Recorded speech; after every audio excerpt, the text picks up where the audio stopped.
აი წარმოედგინეთ, ცას შეხედე, სირიუსის ვარსკვლავს შეხედე.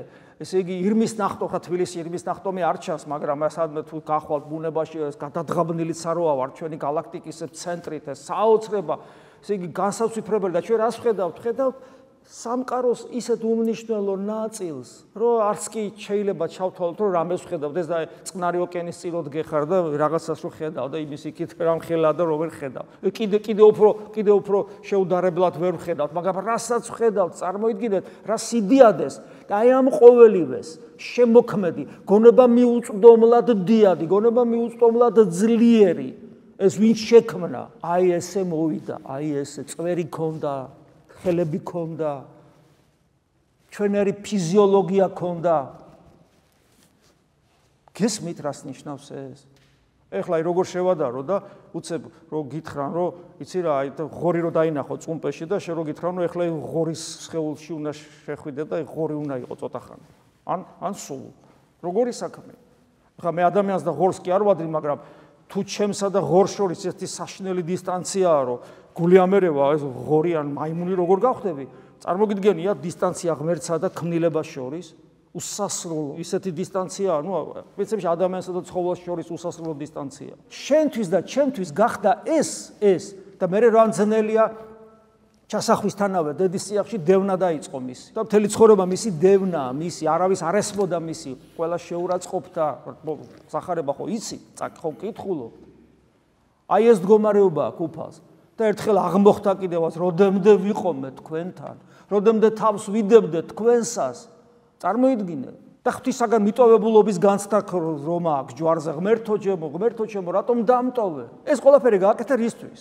რომ შენ სანთელი დაანთო, ესე იგი და ფიქრობდე რომ ეხლა არ მოკლავ, არ მიმრუშებ არა ესა და ესე ამისთვის მოვიდა.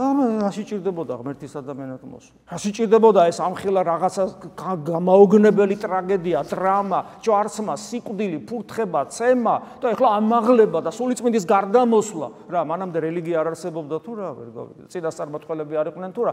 რატო ხდება ეს? იმიტომ რომ შენ აი ესე უბრალო ქმნილებად, შენი საშინელი ფიზიოლოგიით ადამიანი ცხოველს გავს. ღმერთი უნდა გახდე, გესმით? ღმერთი ადამიანი გახდა იმიტომ, რომ ადამიანი გახდეს ღმერთი. ეს ამაღლება ამას ნიშნავს.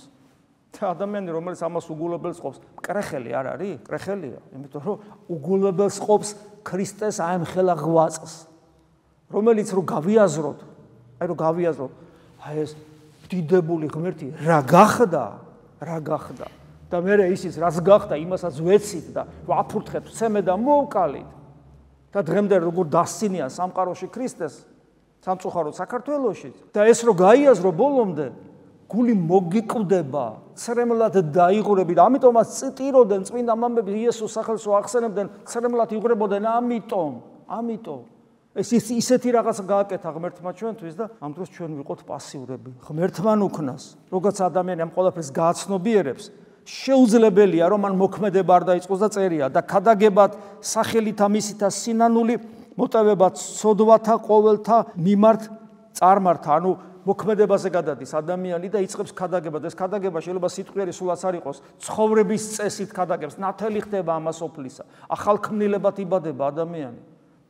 იმიტომ რომ ეს ცოდნა მიიღო და დაინახა რომ რისი ღირსი გამხადა ღმერთმა, წარმოგიდგენია და იწყებს ცხოვრების წესს განსხვავებულ, რომელიც უკვე არის ქადაგება. ცხოვრების წესი არის უკვე ქადაგება.